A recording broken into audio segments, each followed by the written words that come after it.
Hamilton designed the presidency so the public would always know who to praise or who to blame. That was the whole point of a single executive.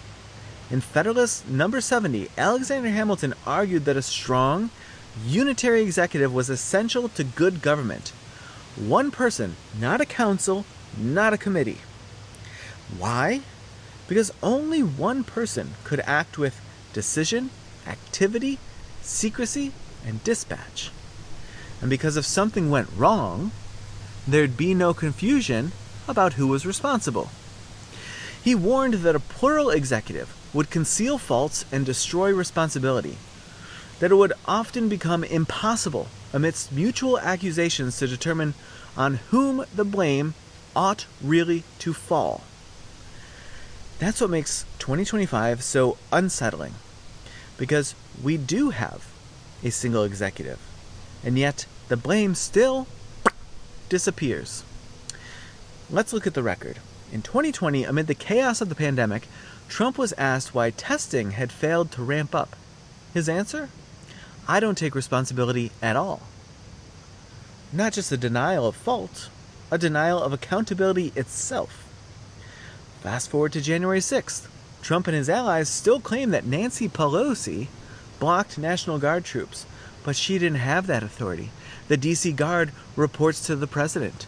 If the troops weren't there, it's not Congress's failure. In 2025, he declared a federal security surge in D.C., claiming the city's murder rate was the highest, probably ever. In fact, D.C.'s peak was 1991.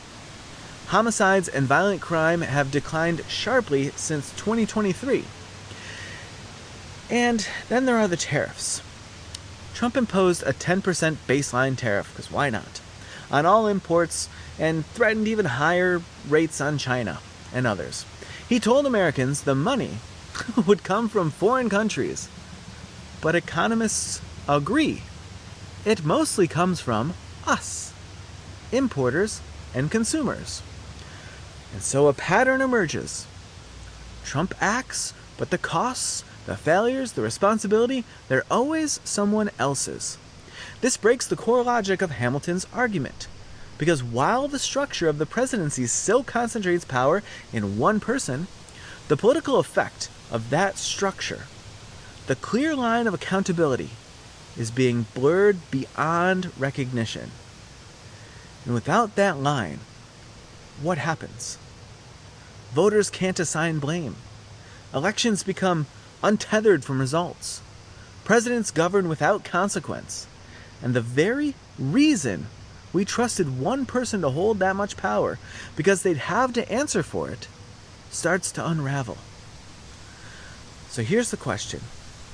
If the buck stops nowhere, what good is knowing who's in charge? And if a president won't own the consequences of their power, can the people still use that power to hold them accountable?